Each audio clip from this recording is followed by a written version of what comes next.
ایک گھر کے اندر ایک باپ کے جتنے نر اولاد ہیں، لڑکے ہیں، وہ سارے کے سارے مدارس میں تعلیم حاصل کر رہے تھے۔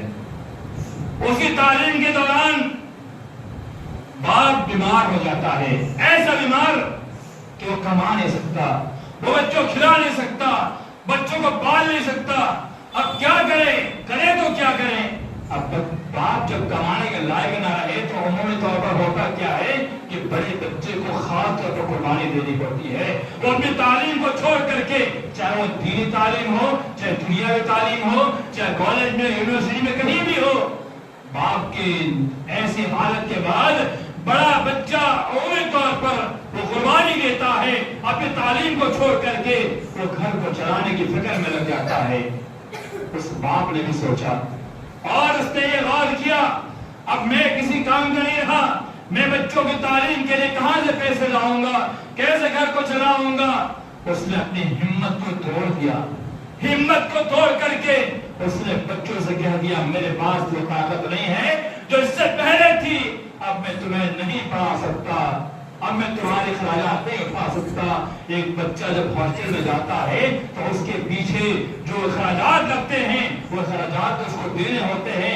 بہت سارے ادارے جس میں فری میں تعلیم تو ملتی ہے، کھانا پینا ملتا ہے، لیکن بہت سارے ادارے ایسے بھی ہوتے ہیں کہ جس میں پیسہ بھی بھرنا پڑتا ہے، یا پھر اس کے علاوہ ذاتی اخراجات ہیں، انسان کے جسم کے اندر استعمال ہونے والی چیزیں اور دیگر چیزیں جو ہے وہ ساری چیزیں جو اس کے استعمال کی ہوتی ہے۔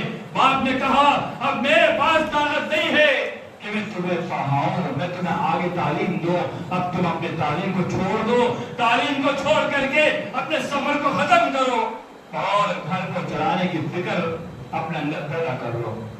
ماں، یہاں پر اہم رول ماں کا تھا۔ وہ ماں، اس کی آنکھ سے آنسو جاری ہوتے ہیں، ماں اپنے آنکھ سے آنسو جاری کرتی ہے کہ میرے بچے تعلیم سے دور رہیں گے، میرے بچے اسلام کی تعلیم بھی نہیں حاصل کر پائیں گے، اب کیا ہوگا؟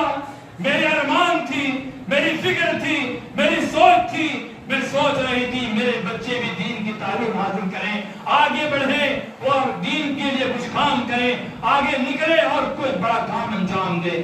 ماں کا سپنا ٹوٹ رہا تھا، چکنا چور ہو رہا تھا، ماں کے آنکھ سے آنسو نکل رہے ہیں۔ اللہ تعالیٰ نے اس ماں کی دعا کو سن لیا، اس ماں کی آہٹ کو سن لیا۔ وہ ماں، اس کے آنکھ سے نکلنے والے آنسو اللہ نے اس کی قدر کر لی، اور اللہ تعالیٰ نے اس کے اس ہنر کو بروکار لانے کے لیے اس کو فکر دی کہ عورت، اگر تو تیرے بچوں کو پڑھانا چاہتی ہے، اللہ نے تجھے سلائی کی طاقت دی ہے، گرچہ تو نے کبھی کسی اور کے کپڑے آج تک نہیں سلے ہیں، لیکن تیرے پاس کلا ہے، اس کلا کا استعمال کر، اس کلا کا استعمال کر۔ اس کی سوچ آتی، فکر آتی ہے۔ ماں کہتی ہے اللہ کی قسم میرا شوہر ناکارہ ہو گیا ہے، کوئی بات نہیں، اللہ نے مجھے کلا دی ہے، میں سلائی جانتی ہوں۔ اور اس گھر کے اندر کام کرنے والی بائی اس سے کہا کہ تمہارے محلے میں جا کر کہہ دینا اس گھر کے اندر آج سے سلائی کا کام شروع ہو رہا ہے۔ ایک کپڑے، دو کپڑے، تین کپڑے، چار کپڑے آنا شروع ہوا۔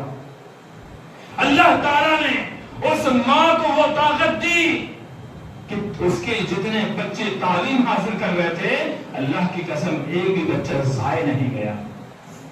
اور اس بات کو تسلی کی کہ آپ گھبرائیے مت، اللہ نے آپ پر آزمائش بھیجی ہے، لیکن میں ہمت نہیں ہارے ہوں، میں قربانی دوں گی، اللہ کی قسم میں قربانی دوں گی، اور میرے بچوں کی جو تعلیم کے اخراجات ہوں گے میں سلائی کر کے گھر بھی چلاؤں گی، اور گھر چلانے کے بعد دینی تعلیم کی میں ان کے خرچ بھی کروں گی۔ اللہ کی قسم کھائے کہتا ہوں، میں جھوٹ نہیں بولتا۔ کئی وقت ایسا ہوتا تھا کہ وہ بچے گھر سے جا رہے، مدرسے کو جا رہے، ان کے جیب میں سوائے ٹکٹ کے علاوہ 1 روپیہ نہیں ہوتا تھا، لیکن اس ماں کے نکلے ہوئے آنسو، اس کے جذبات، اس کی سوچ، اس کی فکر، اس کی دھڑکن جو دھڑک رہی تھی کہ بچے تعلیم حاصل کر رہے، اس ماں نے بچوں کو سمجھایا، کہا کوئی بات نہیں،